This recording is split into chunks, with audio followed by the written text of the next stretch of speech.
Very good, just Alexander, and I'm down to dunk. This is Jay Will, and I'm down to dunk. They had. Here we go. I'm Isaiah Hartenstein, and I'm down to dunk. I hope savior of basketball has won. Well, the Dorchester Chamber has been going pretty well. I'm Aaron Wiggins, and I'm down to dunk. I'm Chet Holmgren, and I'm down to dunk. I'm Mark Dagnall, and I'm down to dunk. He just does a big smile and I feel blessed by God to be here with down to dunk, be here with you. I'm Alex Caruso, and I'm down to dunk. I'm AJ Mitchell, and I'm down to dunk. This is Isaiah Joe, and I'm down to dunk. Oh, jeez. Are you going to sing it good enough for me to guess it, or? Panhandle. Jeez. I'm tweaking. Name 2 famous Oklahomans. Myself and Jalen Williams. Is that a crazy answer? All my friends call me Bob. Where's Rachel? Unique story. He lived a whole life. Plain. This is Cason Wallace, and I'm down to dunk. This is Lou Dort, and I'm down to Dort. True blood Oklahoma. That's right. Pretty exciting, if you ask me. This is J-Dub, world champion J-Dub, and I'm down to dunk. And eat burgers. Welcome to Down to Dunk. I'm your host, Andrew Schlecht. We're part of the Athletic Podcast Network. Before I get to my good friend Alex Speers, I want to tell you about 2 other friends of mine, Drew and Aaron Reese of Shelter Insurance. Contact Drew 405-478-7714 or Aaron 405-773-5500 today. You're going to need somebody in your corner when something eventually happens to a property that you own or a car that you own, or maybe you got a boat. I don't know what you got, but listen, they'll want to know what you got, and they'll want to know how to help you too. They work for a great company in Shelter Insurance, but these are also super trustworthy guys that also really love the Thunder. So support the people that support Down to Dunk, and go call or text Aaron or Drew Reese today. With me on a Wednesday afternoon is my good friend Alex Speers. Alex, what's up? What's up, Andrew? Alex, a little down today. A little sick. I'm so sick. I'm worried about their first loss tonight. You think it's going to happen? Well, it's going to happen? I don't know if it's going to happen, but I do think this is all the trappings of a trap game. Yeah. Yeah, Just second night back-to-back, travel back-to-back. Not just second night of back-to-back, but really late start. Great for me. Started at 8 p.m. last night. Yeah, the 10 o'clock start. I don't know. I don't know if people in the chat, if you live in OKC, did you stay up for the game? Because it's a hard one to stay up for most people, I would say. But then the other component is the Blazers just had their worst game of the season. True. They just had their most embarrassing loss, a game that they should have won. Lakers with no Austin Reeves, Luka, or LeBron. Yeah. And I think the defensive intensity OKC is going to experience is going to be 180. I mean, the Clippers were pretty solid defensively in the first half, and I think a lot of that was that they were starting Chris Dunn instead of Bradley Beal. Mm-hmm. They actually kind of looked like the Clippers team from last year, but I don't know if people realize this Clippers team, they've not been good this season. No. Cleaning the glass currently, they have the 28th ranked defense and the 17th ranked offense, which is good overall for the 6th worst team in the league. Wow. Which is kind of surprising. But you go back through their games and they needed a buzzer beater to beat New Orleans. Yeah, they did. New Orleans. They missed that buzzer beater the other night. Kawhi missed another one. And then, or I guess that was the first night of the back-to-back.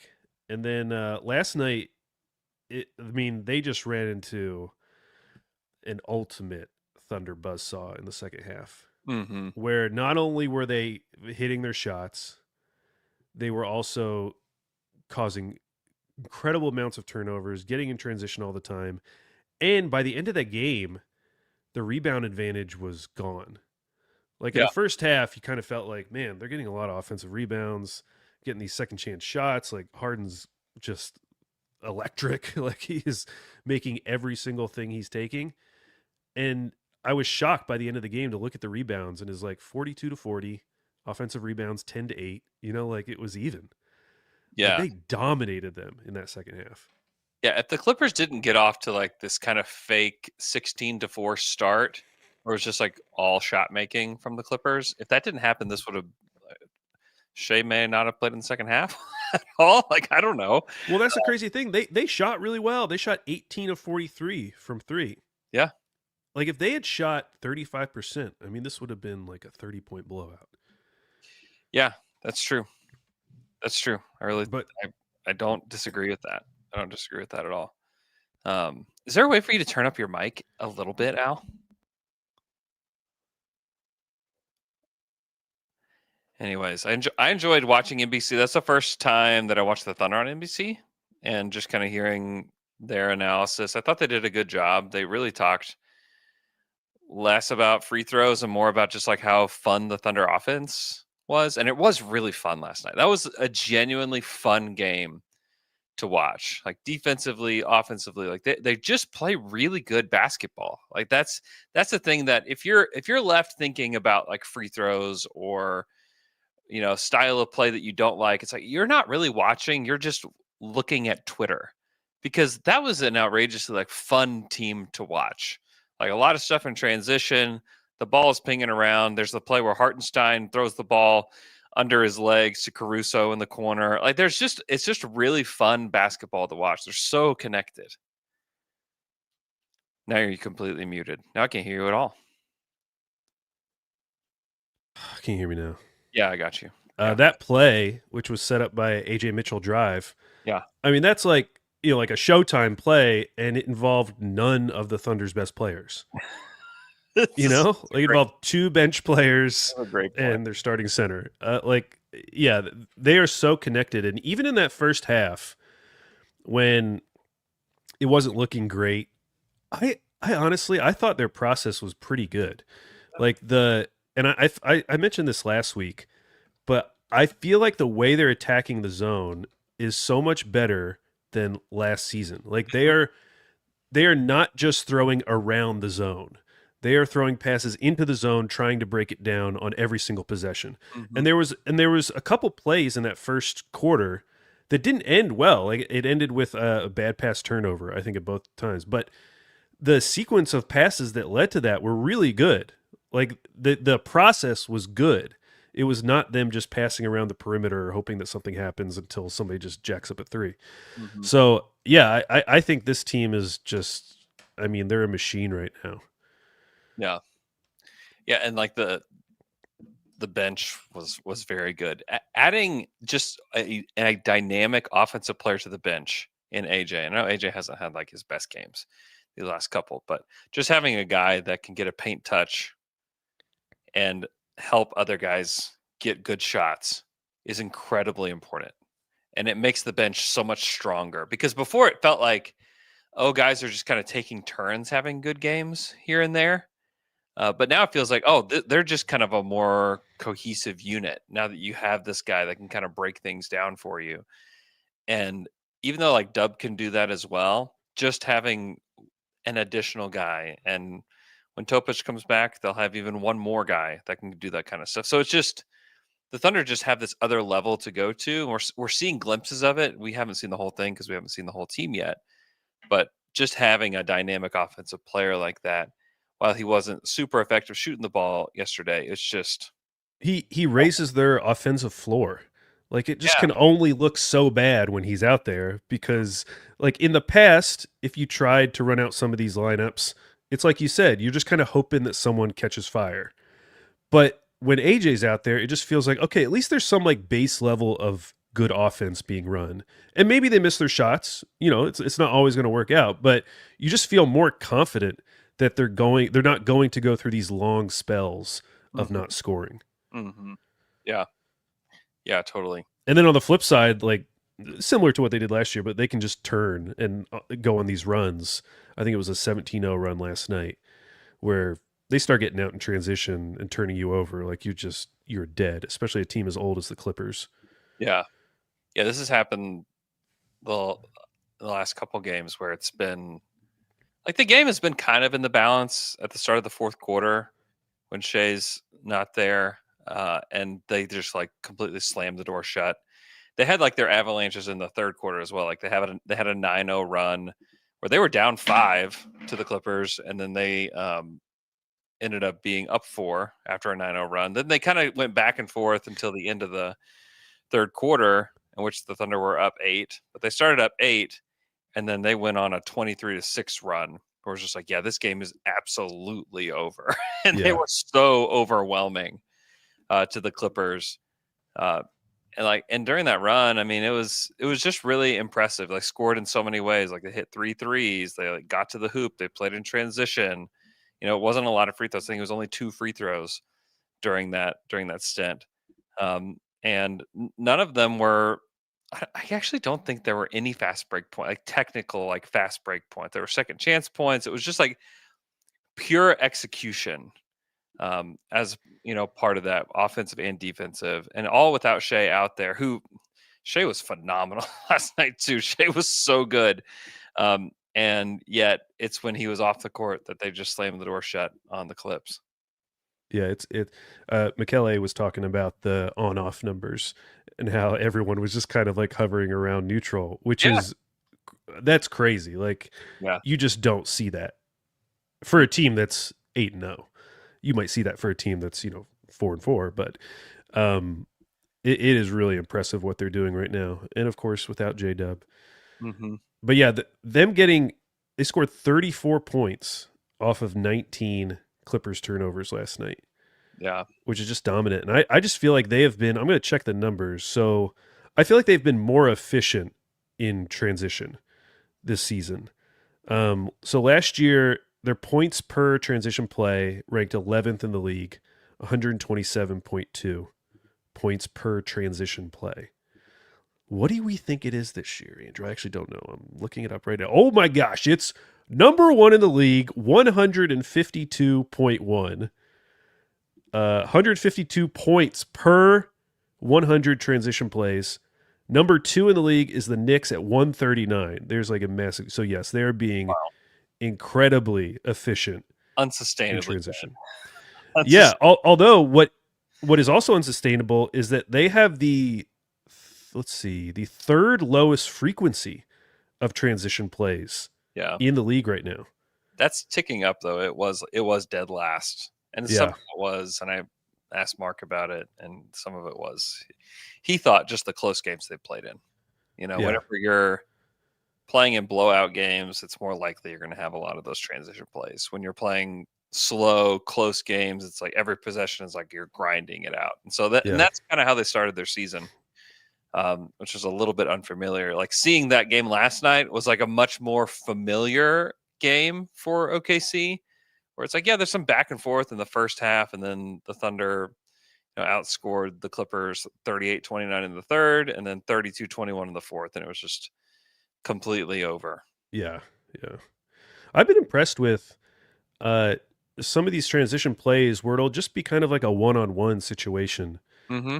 And it's the kind of situation that, like, if the layup didn't work out, you'd kind of understand because they have a guy right on them. Mm-hmm. But so many of these players on OKC have just gotten so good at finishing these attempts. Like, Kaysen had one last night where it's a transition play and he's just going straight at the guy, and it's a guy, obviously, I mean, anyone in the league you could say this for, it's bigger than Kaysen, much bigger than Kaysen, and he's finishing over them. And I think Caruso had another one. Just being really efficient on these type of transition plays. It's I mean, what else can this team do at this point? And now you have Isaiah Joe back, who, like, for anyone who doubted the value of Isaiah Joe coming out of the playoffs, like, I get it. He wasn't great in the playoffs, but even if he isn't good in the playoffs going forward, you see in these first 2 games of coming back how valuable he can be in the regular season. Mm-hmm. I mean, he is what allows you to have blowout games where you can sit Shea in the fourth versus having games where you're going to be in clutch time. Mm-hmm. I mean, when he is hot, he is so hot. I mean, last night was awesome. Mm-hmm. And it's one of those games where you're like, man, if Shea had like really good shooters around him, his assist numbers would be so much higher. Like, he had 12 assists last night because guys were actually hitting their threes. Yeah, that's true.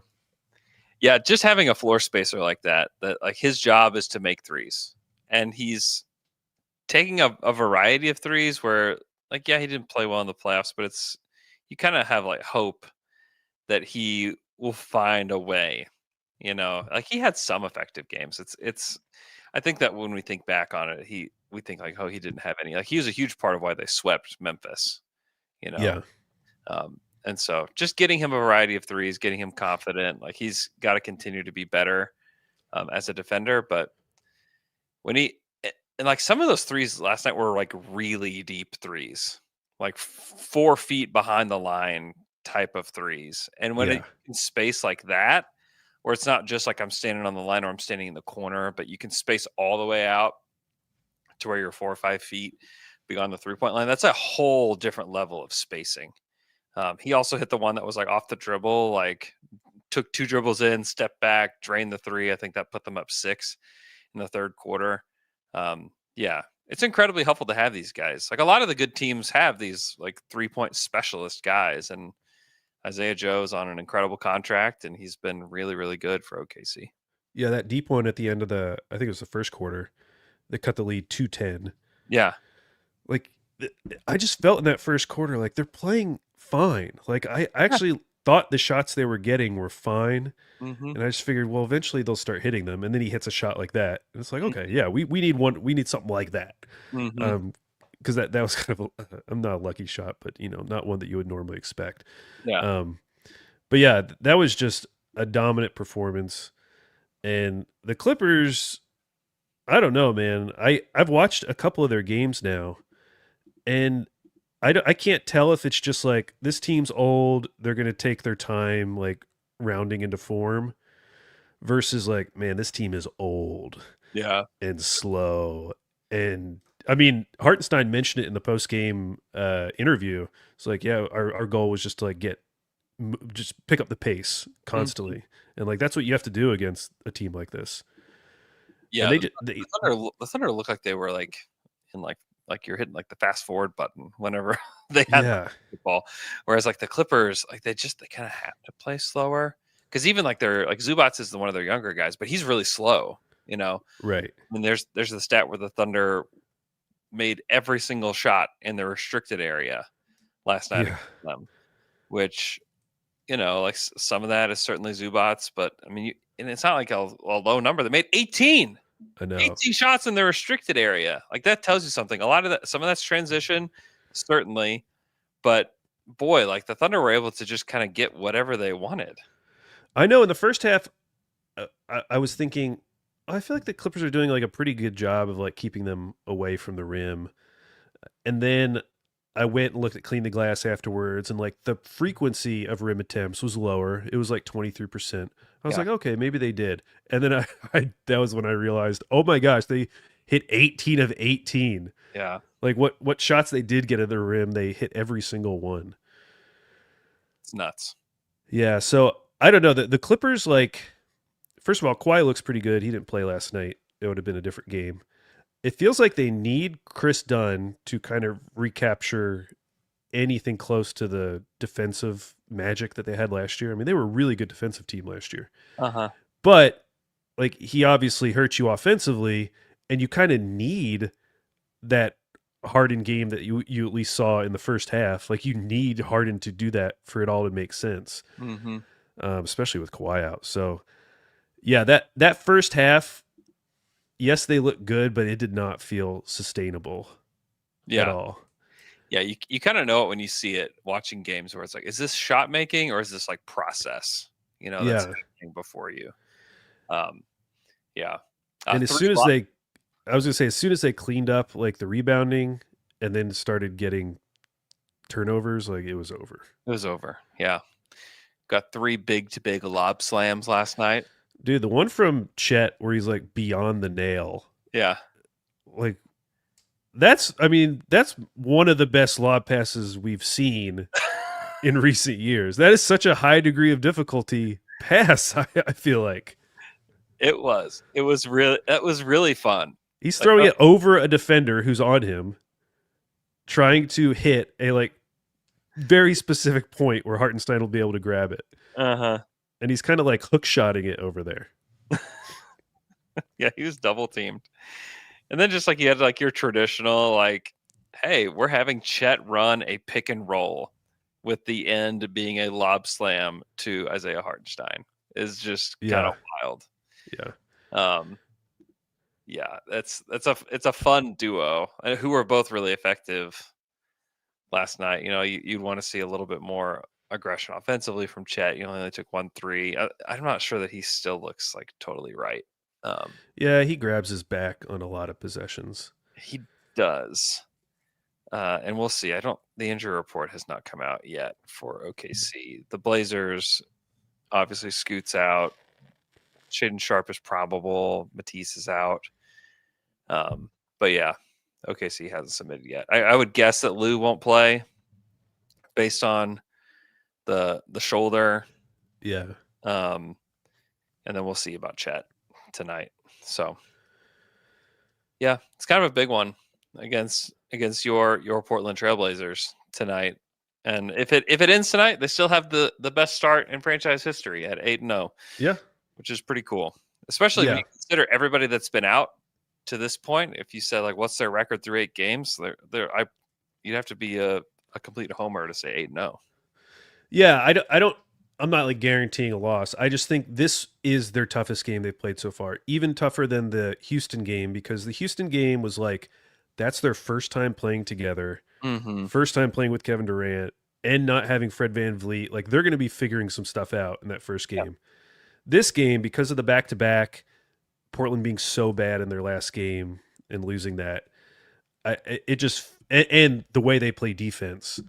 Like, if there's a team that's going to be able to get OKC in the mud like we saw at times last season, I think Portland has a good opportunity to do that. I mean, they have so many guys you could throw at Shea between Drew Holiday, Tamani, Denny Avdia.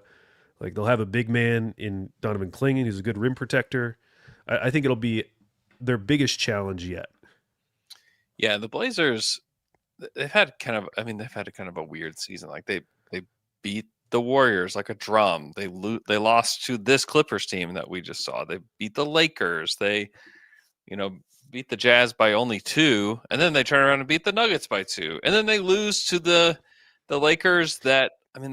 No team should lose to that Lakers team. Like especially dominating, dude. After everything that happened, dude. 29, 10, 2, and 3 blocks for dominating. Shot 73% from the field. Yeah, Clingan should be embarrassed. It wasn't just him, but like you can't do that. Yeah, no, you can't do that. And Nick Smith Jr. off the bench. I know. 25 and 6, and then Rui with 28 and 4. I mean, that was just weird. It was like the Twilight Zone basketball game. It just didn't make any sense. Yeah, so if they win tonight, I'll be very impressed, because for all the reasons I mentioned, I think this will be their toughest challenge yet. Yeah, it will be, and a lot of it logistical. Yeah. Just like travel back to backs, West Coast after playing a late night. It's just hard. Like it's just difficult. Like if you were to program in schedule losses for OKC, this would be one of them. You'd be like, yeah, it makes sense. Like which they did really good with those last year. I mean, they were awesome on back-to-backs. They did. And some of it due to their depth. And even though they don't have everybody in the lineup, they still have some of the best depth in the NBA. Yeah. Which is kind of insane. Yeah, some of these teams. I know it's the most talented the NBA's ever been, but some of these teams could use some help. Yeah, that is true. That is true. Okay, we'll take a quick break, and we'll be right back.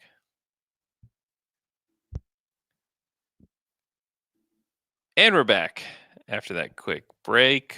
Before we talk more about the Oklahoma City Thunder, I want to tell you about my good friends over at Bob Moore Kia. Right now, they're having the Kia Fall Savings Event where you can get an EV6, 0% for 72 months.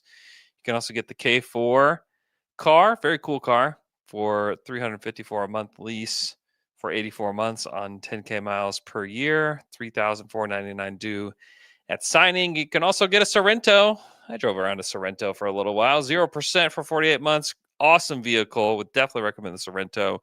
Right now, I'm driving around the Kia Carnival. Beautiful van, drives nice, super safe, go check out my good friends at Balmore Kia on Northwest Expressway in between Council and Rockwell. Tell them that Down to Dunk sent you. We'd really appreciate it if you would support the people that support Down to Dunk. All right, I'm checking the injury report again just to see if they put our guy Lugan's Dort on it yet. Not yet. We'll have to wait another hour if they submit it. So, anything else from this game or from the Thunder in particular that sparks your interest, Al? No, it's. I mean, they're just a very fun team to be following right now. We've talked about the schedule. You know, it has been a very easy schedule so far, which has been great. But you see, like, I was getting so annoyed with people saying that the Spurs should be considered contenders. I've been hearing this various places. Yeah. And it's like, no. Like, if you want to say Wemby is already a top 3 player in the NBA, if you want to go crazy on Wemby, that's fine. Yeah. But that doesn't mean the Spurs are automatically a contender. And then they immediately go out and lose to the Suns. Yeah. Meanwhile, they've had a super cake schedule as well.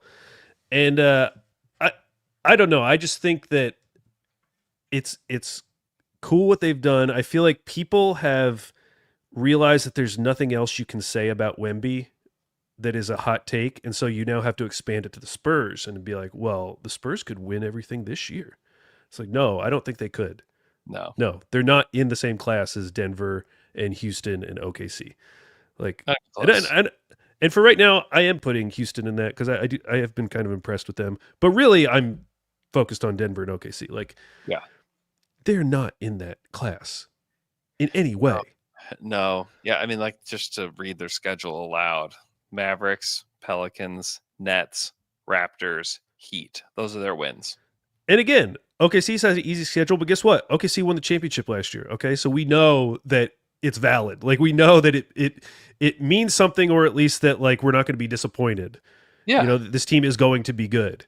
Yeah, and to give the Spurs credit, they did win all those games. You know, absolutely, they won all those games. But winning against the worst teams in the league does not make you a contender. True. It could mean that you have a legitimate MVP candidate. I think it's fine if you want to talk about Wemby as an MVP candidate. Totally get that. But let's just chill out a little bit. Yeah, you got to be careful with, especially when it's a team that they've never made the playoffs. Was not considered a contender going into the season. They never made the play-in. Like, say that they're going to be a home court advantage team. Like, just start there. That's something. Yeah. Even just say they'll be top 6. Yeah. I still feel like that's a little bit of a hot take. But no, that's not hot at all nowadays. I guess it should be a hot take to say that they will certainly make the playoffs. Yeah. Especially now Dylan Harper's out and De'Aaron Fox is still out, which De'Aaron should be back soon. But yeah, I don't know. Has anybody else changed your mind out there, Al? What about Chicago? Are you in on the Chicago Bulls renaissance here?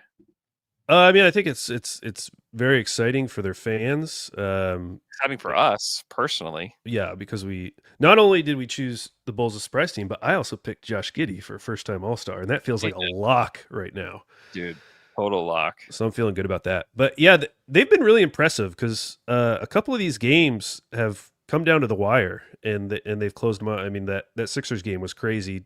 Giddey's pass. God. First of all, he threw it so hard. And it was like pinpoint accuracy, like right where Vooch would want it. It was very impressive. This is why the Thunder really liked him. He's a player. And I think all of the concerns about how this would translate to the playoffs are still there, and they're not going to be answered. But yeah, I think even Giddey doubters, and I would consider myself one of those, like, I would still admit, like, this guy's still going to be incredible in the regular season, is going to put up crazy stats.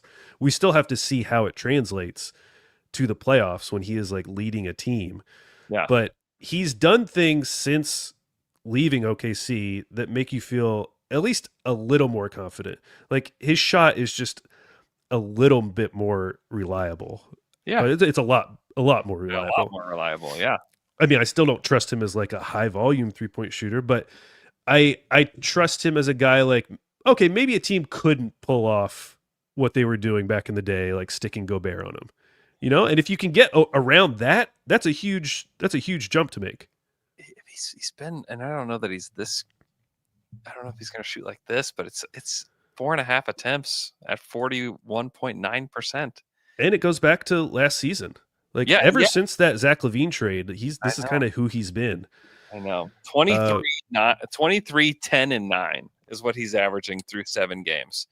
And that pass that he threw to Vooch in the corner, that was, I mean, like you said, it was his bullet pass. It was so sick. It's like with the left too. Like it was so impressive. And like it's obviously his size at point guard, and and everybody just kind of killed that trade, and all the people that killed the trade, you don't really hear them talking about the trade anymore. They're just talking about how good Josh Giddey is. But that was, I think, genuinely like a win-win trade for both teams. Where OKC gets their guy that if they have Josh instead of him last year, they don't win the title. Like they just flat out don't. And Giddey couldn't be this guy if he was what the Thunder were asking him to be, was the sixth man. Like he's not this guy. I know. Now that you see how AJ's playing, you're like, oh, that's kind of what they would have wanted Giddey to be on 100%, this team. 100%. And playing like 20 to 25 minutes max per game. Mm-hmm. And like you can't do that with a player like Giddey. It wouldn't have made sense financially either, because you're not going to get him. You're certainly not going to get him for like 3 years, $9 million, like you got AJ. Yeah. It was good for both teams and good for both players too, because I don't think Alex Caruso necessarily is like that valuable to that Bulls team, like gets them anywhere, moving forward down the road. And then for Giddey, like he was just never going to be this guy here. Like he just couldn't ever really become this player, because he needs to be the guy, or like one of the two guys, and he just wasn't ever going to be that. And the Thunder tried it. I mean, we remember the not my plan A press conference from Shea, where it was like, yeah, we're going to try Giddey more on ball, Yeah. And I think the Thunder did see this vision of Josh Giddey. It's just that J-Dub progressing like he did and Shea progressing like he did just made it almost impossible for him to do it, which is fine. And I think it's great for both franchises that it's worked out this way. Yeah, and I think the question remaining is just like, okay, this is all working out, but like, how good of an offensive engine can he be? Because to be an offensive engine of a team and also win at the highest levels, like we're talking about the best players in the league. Yeah. And if he's only like the 10th to 12th best offensive option or offensive engine in the league, I think that's tough, to like really reach the highest of heights. Sure. But he's still really young and he could develop. Yeah. He just turned 23 on October 10th. And you look at the improvement from last year to this year, like over 70 games, he was 14, 8, and 7, which is good. But again, 23, 10, and 9, shooting 49, 41, 75. I mean, like that's pretty well. And he's getting to the free throw line 6 times a game. That's wild. Up from 3 times a game. Yeah. So like all the stuff that we talked about, I remember sitting down with him before the season at Media Day, asking him what I thought he got better at. And I think this was maybe going into his second season. And he said, get into the free throw line. He's like, I feel like I've gotten better. And that was something that we talked about a lot. I think we made it like a bold prediction. Yeah, we probably did. Because it was like he got there like 1.5 times. Yeah. And it was like, no. And it actually kind of regressed in his time here. But yeah, shout out to Josh Giddey. It's been a great start for him. Good enough where I think it's crazy to include the Bulls in any Ja Morant trades. Totally. Yeah. If you want to hear more talk about that, I just recorded an hour with Dave and S where we literally went through every single team in the league and asked the question, does it make sense for that team to trade for him? Dude, I wouldn't consider. Did you listen to Verno on Zach Lowe? I did. Oh my God, it was so good. What was good about it to you? Oh, just like I mean, listen, Thunder fans went through this a little bit with Russ, where like you love a player so much. Yeah, You've been through so much with them sure. that it is impossible for you to step back and look at the situation as an objective viewer. Mm-hmm. And listening to him talk about Ja, I was just like, dude, what are you talking about? Like, Yeah. who is this player you're describing? Like, there is such a disconnect for a lot of people between the player that Ja was 3 seasons ago and the player he has been since then. I know. It's not the same guy. No, it's not. And him talking about like, well, when him and Triple J have been on the court, they've won 60% of their games. Dude, that was such a just shows. Dude, you, like, they used to have one of the deepest like veteran teams in the league. Yeah. Back when they had like, you know, Dylan Brooks and Steven Adams and all those guys. Like those guys aren't there anymore. You're playing with a ton of young players. Like I guarantee you won't be able to say that next season, even if this season just played out and they were healthy. Yeah. I just I think it should, if people are wondering like how good Ja is, when you listen to these fake trade podcasts and the only franchises that you can really come up with realistic trades for are the worst GMs in the league, that should make you aware that like, oh, this player isn't good anymore.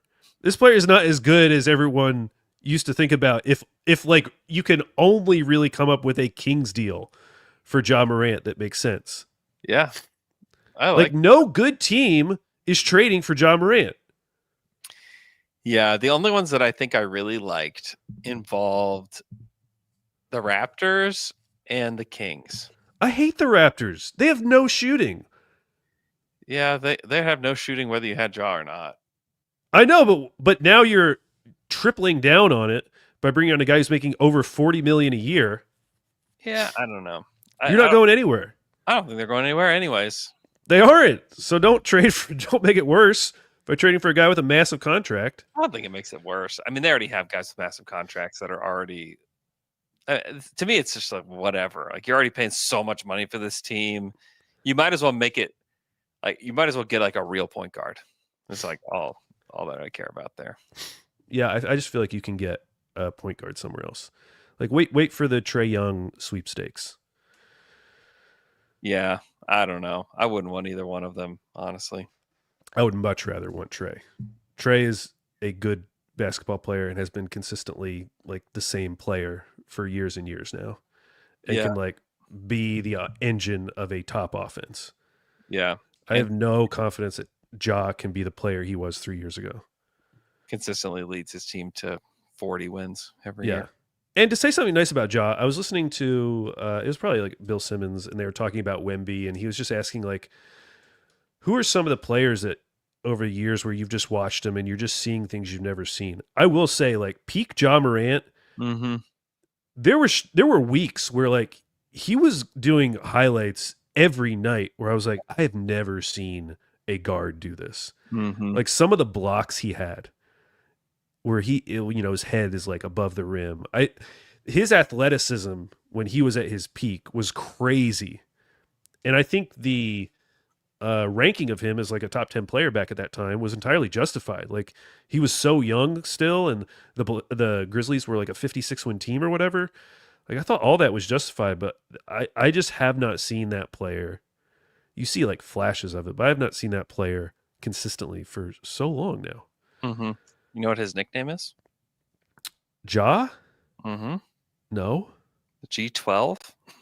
G? G? Yeah. G12?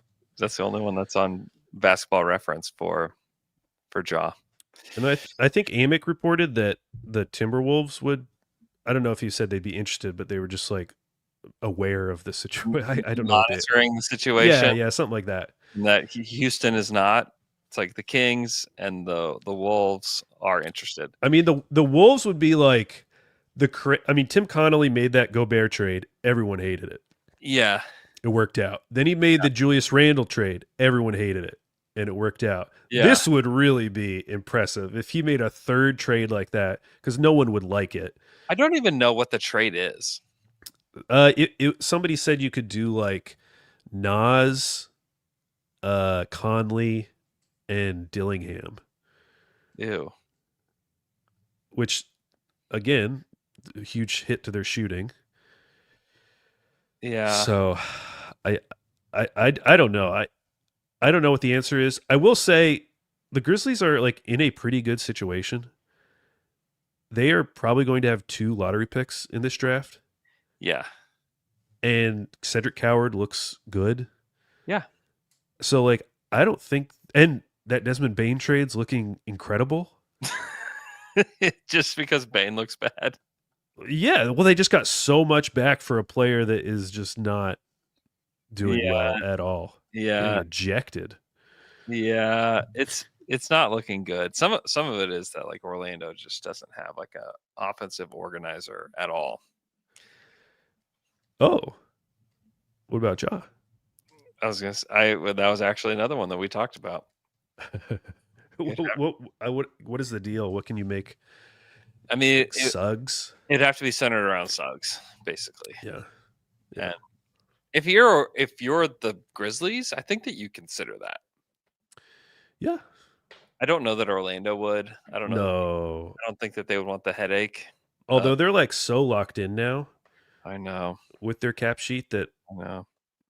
Maybe they are desperate. They're a mess. That if we were doing Ball did an episode on preseason mulligans. Yeah. Like things that have happened through 2 weeks now where you're already confident that you were wrong in the preseason. And I still think Orlando could turn it around, but I will definitely take a preseason mulligan on Jamal Mosley, coach of the year, who might end up being the first coach fired. Yeah. Which I wonder if there's ever been a guy who's has the best odds to win coach of the year and ends up being the first coach fired.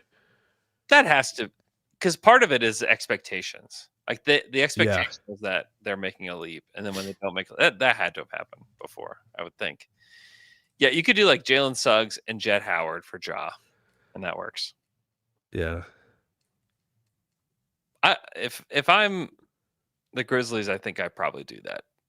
Not that I would want Jet Howard, but having like starting over with kind of Suggs as your guy, I think is moderately interesting. And then if you're Orlando,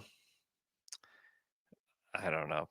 Ja looks cool in one of your jerseys. I don't know. He probably would. I mean, I think he would. Yeah, I don't have a good read for. I know Grizzlies fans traditionally have been like fully behind Ja, no matter what. And I was on their subreddit, and it still felt like it was that way. Yeah. So I don't even know if they're open to the idea of trading him for like a not exciting return, just to move on. Yeah. Do they have any interest in just moving on? Yeah, there's no way that you can pivot to another star unless you talk yourself into Zion. Yeah. Like that's the only other way. And then like that, I just can't I can't wrap my mind around what team would even want that to happen.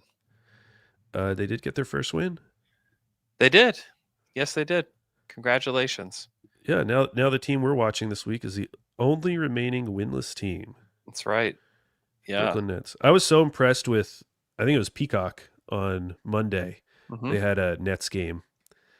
And in the pregame show, they just had like a normal conversation about like the Nets. Yeah. Like if that was TNT, they would have just ignored that. They would have not said a word about the Nets. They would have said like who he this team sucks. Yeah. This team That's garbage. Yeah, like they actually just, it was like Carmelo and Carmelo and Vince Carter.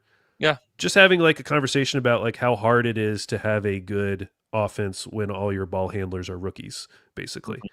Mm-hmm. It's just nice. Yeah. Yeah, that's a very normal conversation where, yeah, Mike Smeltz will join us for Saturday Slam and Jam to have another conversation about the Nets if you're into that kind of thing. And we'll be very surface level and just talk about how garbage they are. Because I don't have a lot to say about that team. Compare them to the Galveston Water the whole time. That's just all I'll do. That team's so bad. I'm really starting to wonder what kind of chance they have of like setting some records. Oh, whether I don't know if you can. I feel like it's hard to do like the all-time like losses anymore. Yeah, but the losing streak. Who knows? I'm thinking about it. Who knows? It's exciting. It's exciting stuff. It is exciting. I mean, we're already at 7. 7 is a lot. 7 is a long time. Remember rooting for losing streaks? Oh, with OKC? Yeah. I wonder what their longest losing streak was. It got pretty nasty down the stretch of some of those seasons. There are some gross lineups thrown out there. 14. 2021, but also 2008, 2009. 14 is wild, bro. 14 is so much. Yeah, that is nuts. And that was in April. They almost lost. Yeah, I was gonna say they almost lost the entire month of April. Oh man, it would have been 21. Oh wait, no, that's not true. I was gonna say that they won that game against the Celtics. Remember? Oh, yes, in April, 119 to 115, and then they won the last game of the season, the Daniel Turo. So if they had lost those 2 games, then we would have been in range of, because that would have been around. I'm trying to do the math in my head. That would have been 25. So they could have gotten to 25. Yeah, it's rough. The problem with this Nets team is watching them. I'm just like, I don't know how it's going to happen. Yeah, I don't know either. I don't know what the recipe is going to be. 14-game losing streak, beat Boston, then had another 14-game losing streak. Is that right? 1, 2, 3, 4, 5, 6, 7, 8. No, it was only 9. 14 and then a 9-game losing streak. Yeah. God, that is so brutal. Yeah, because they were before the 14-game losing streak, they were 20 and 27. And then after then they're 20 and 41 after 14 games. Dude, that is man. And we were doing podcasts. We were doing pods and we were so happy. Yeah, they were starting Teo Maledon, Kenrich Williams, Moses Brown, Poku, and Darius Baisley. Just like this. And listen, Teo, I mean, he's obviously a backup point guard in this league. Obviously. So clearly a backup point guard. You can lock that. It's so funny thinking about him and comparing him to AJ and like how quickly AJ popped. Yeah. Like even in limited minutes last year. Mm-hmm. Yeah. Yeah, like all the guys that were playing on that team at the time when Shea is not playing. It's like the only guys that still remain in the NBA in a significant way is Ty Jerome, who's coming off the bench. Yeah. Kenrich, who's still on the Thunder. And was Svi on that team, or had we traded him? No, if you want to talk about Svi, he's there. But that's it. Everybody else gone. Jalen Horde gone. Roby gone. Charlie Brown Jr. gone. Moses Brown, who is kind of lingering around the league, but mostly gone. JRE just signed an injury deal with someone, hardship deal. Pacers, right? Yeah. Yeah, it's great. He's hanging around. Yeah, that's good. That's good. Okay, so the Thunder play tonight against the Blazers in Portland. Then they are on to Sacramento, which is a cup game. First cup game. Respect the cup. Oh, wow. Can't wait for that. Another 9 p.m. tip. And then the 9 p.m. tip stops Sunday when they play on the road at Memphis. We talked a lot about Memphis. At Memphis. And then they're back home next week for a home back-to-back against the Warriors and Lakers. And the Lakers is an 8:30 local tip on ESPN. So that Warriors game should be good. I know they've lost some dumb games, but they'll be way up for that game. Yeah, that will be that's going to be a fun one. I'm really looking forward to that. I'll be on the NBA Daily that night, recapping it from the arena. So we might need to. We should sit Shea. That would guarantee a win. Yeah, that's so true. Yeah, the play is sit any good player. Shea and Chet are going to sit, and then the Thunder are going to destroy them. I feel like that affects like so many good teams. Yeah, I mean, we talked about with the Thunder even as recent as last year, like that Dallas loss where there was no Luka. Oh yeah. I felt like it happened all the time where it was just the team would be missing a star and they just wouldn't. I want to give more credit to the other teams because it feels like the guys just step up. Yeah. on these other teams when they get those opportunities. Yeah. But the Warriors are like the extreme version of that. Yeah, it's some of both there. Spin zone for the Thunder. Maybe the Thunder on this 8-game winning streak to start the season because J-Dub is out. Maybe other teams are like, oh, no J-Dub, we don't really have to show up. Sorry, I just poured tea all over my computer. Oh, no. Oh, no. I think I'm okay. Okay. Yeah, you haven't vanished from the screen yet. Such an idiot. Oh, no. Oh, no. Okay. All right. We'll get out of here. Thank you guys so much for listening. Got a ton of people in the chat today. Shout out to the chat. Lively here on a Wednesday afternoon. This is awesome. This is great. Go listen to, we did a morning shoot around, like I mentioned earlier, with Dave DeFore and Esper Henny on the Athletic NBA Daily feed. That's already up, where we talk about every Ja Morant trade possible. So go check that out. Very much appreciate that. Hope you guys are having a great day, and we'll talk to you guys again on Friday.